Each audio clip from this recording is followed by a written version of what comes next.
In the mid-1950s, the British engineer Sir Christopher Cockerell built a number of ground effect machine test models based on his big idea of using air between the hull of a boat and the water to reduce drag. Sir Christopher's ground effect machine, or Hovercraft, came into worldwide use, operating in all types of conditions, from the tropics to the Arctic, in commercial, industrial and military capacities. The charm of the hovercraft is the amphibious nature, the ability to go anywhere, the noise, the spray, they're just big giants. 40 years on, and after having ferried an estimated 23 million passengers between Portsmouth and the Isle of Wight on Britain's south coast, the Hover Travel Company was the only business in the world to run a daily hovercraft service. When the service began in 1965, the hovercraft was a pioneering invention that promised to revolutionise maritime transport. The only problem was they do consume the fuel. The existing craft will use a tonne of fuel per engine per hour.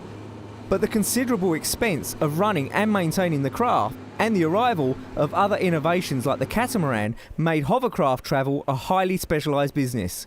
I think really it's nothing terribly clever. I think we've just used the hovercraft to what it was its best at, which is use the amphibious quality, put it somewhere where there are a lot of people on both sides and people with a bit of money in their pockets. You know, that is the thing, because they're quite expensive things to run. It's only in specialised environments that the hovercraft is cost effective, like the shallow coastal waters where normal boats cannot navigate. The hovercraft is also used for specialised military uses, like amphibious landings and in oil exploration, where drilling is conducted in shallow waters. A former hovercraft specialist has taken the big idea of hovercraft to the next level and developed the first working flying saucer. Engineer Jeff Hatton has used the Coanda effect, another big idea discovered by Romanian aviation engineer Henry Coanda in 1910, to get his idea off the ground. I built hovercraft for years, and every time we came to an object we had to go round it, so I always thought we could go over the top.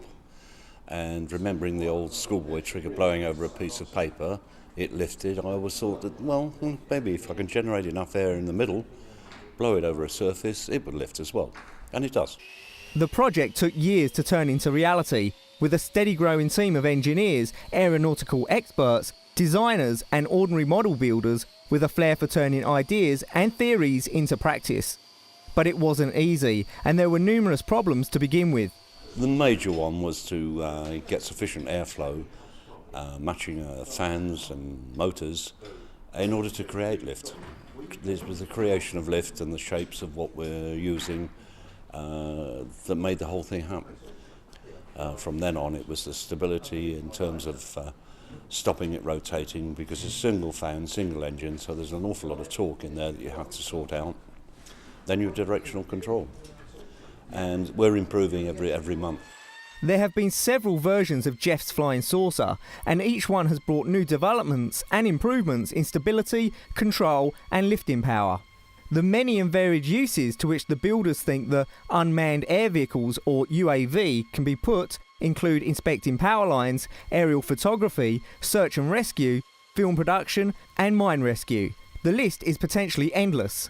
Eventually, it might be possible to build commercial versions which could carry heavy payloads, including passengers. The most important thing for us to do is to continue to develop the prototype. It needs to be able to lift more, it needs to be able to fly for longer, and it needs to be more robust. And so we're working on that, and we're making progress every month. You must bear in mind it's only 18 months since the first prototype flew untethered in free flight and was controlled. So we're still really at the beginning of this development.